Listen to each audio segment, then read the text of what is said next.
ಪಾಕಿಸ್ತಾನದ ಕುತಂತ್ರಿ ಬುದ್ಧಿಗೆ ಮತ್ತೊಂದು ಸಾಕ್ಷಿ ಇಲ್ಲಿದೆ. ಏನಂತ ನಾವು ನೋಡ್ತಾ ಹೋಗೋಣ. ನಾಗರಿಕ ಪ್ರದೇಶವನ್ನ ಟಾರ್ಗೆಟ್ ಮಾಡಿ ಡ್ರೋನ್ ದಾಳಿಯನ್ನ ನಡೆಸಲಾಗಿದೆ.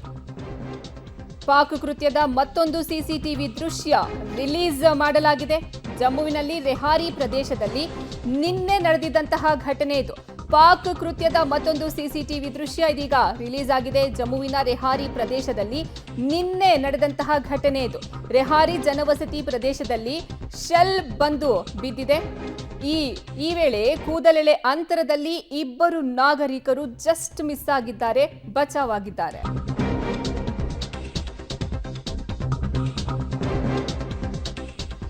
ಕಾಶ್ಮೀರದಲ್ಲಿ ಸಿಲುಕಿದ್ದ ಕನ್ನಡಿಗ ವಿದ್ಯಾರ್ಥಿಗಳು ವಾಪಸ್ಸಾಗಿದ್ದಾರೆ.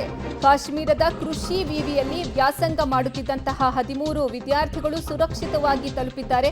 ಇನ್ನು ಈ ವಿದ್ಯಾರ್ಥಿಗಳನ್ನ ಕರೆತರೋದಕ್ಕೆ ಕೇಂದ್ರ ಸಚಿವ ಎಚ್.ಡಿ. ಕುಮಾರಸ್ವಾಮಿ ಅವರು ನೆರವಾದರು. ಸದ್ಯ ಕರ್ನಾಟಕ ಭವನದಲ್ಲಿ ಈ ಕನ್ನಡಿಗ ವಿದ್ಯಾರ್ಥಿಗಳು ಇದ್ದಾರೆ ಅನ್ನುವಂತಹ ಮಾಹಿತಿ ಸಿಗ್ತಾ ಇದೆ.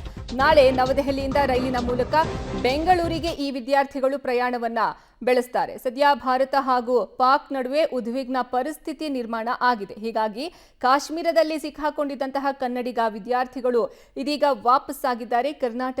ಕರ್ನಾಟಕದ 13 ವಿದ್ಯಾರ್ಥಿಗಳು ಸುರಕ್ಷಿತವಾಗಿಯೇ ನವದೆಹಲಿಯಲ್ಲಿರುವಂತಹ ಕರ್ನಾಟಕ ಭವನದಲ್ಲಿ ಸದ್ಯಕ್ಕೆ ಅವರು ವಾಸ್ತವ್ಯವನ್ನ ಹೂಡಿದ್ದಾರೆ. ನಾಳೆ ದೆಹಲಿಯಿಂದ ರೈಲಿನ ಮೂಲಕ ಬೆಂಗಳೂರಿಗೆ ಈ ವಿದ್ಯಾರ್ಥಿಗಳು ಪ್ರಯಾಣವನ್ನ ಬೆಳೆಸ್ತಾರೆ.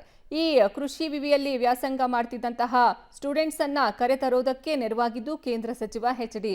ಕುಮಾರಸ್ವಾಮಿ ಅವರು. ಸದ್ಯ ಭಾರತ ಹಾಗೂ ಪಾಕಿಸ್ತಾನದ ನಡುವೆ ಉದ್ವಿಗ್ನ ಪರಿಸ್ಥಿತಿ ನಿರ್ಮಾಣ ಆಗಿದೆ. ಇನ್ನು ಕರ್ನಾಟಕದಿಂದ 13 ವಿದ್ಯಾರ್ಥಿಗಳು ಕಾಶ್ಮೀರದ ಕೃಷಿ ವಿವಿಯಲ್ಲಿ ವ್ಯಾಸಂಗ ಮಾಡೋದಕ್ಕೆ ಅಂತ ಹೋಗಿದ್ರು. ಈಗ ಸದ್ಯ ಅಲ್ಲಿ ಸಂಘರ್ಷ ಏರ್ಪಟ್ಟಿರೋದ್ರಿಂದ ಆ ವಿದ್ಯಾರ್ಥಿಗಳನ್ನ ವಾಪಸ್ ಕರೆತರುವಂತಹ ಕೆಲಸ ಮಾಡಲಾಗಿದೆ. ಇದಕ್ಕೆ ನೆರವಾಗಿದ್ದು ನಮ್ಮ ಕೇಂದ್ರ ಸಚಿವರಾದಂತಹ ಎಚ್.ಡಿ. ಕುಮಾರಸ್ವಾಮಿ.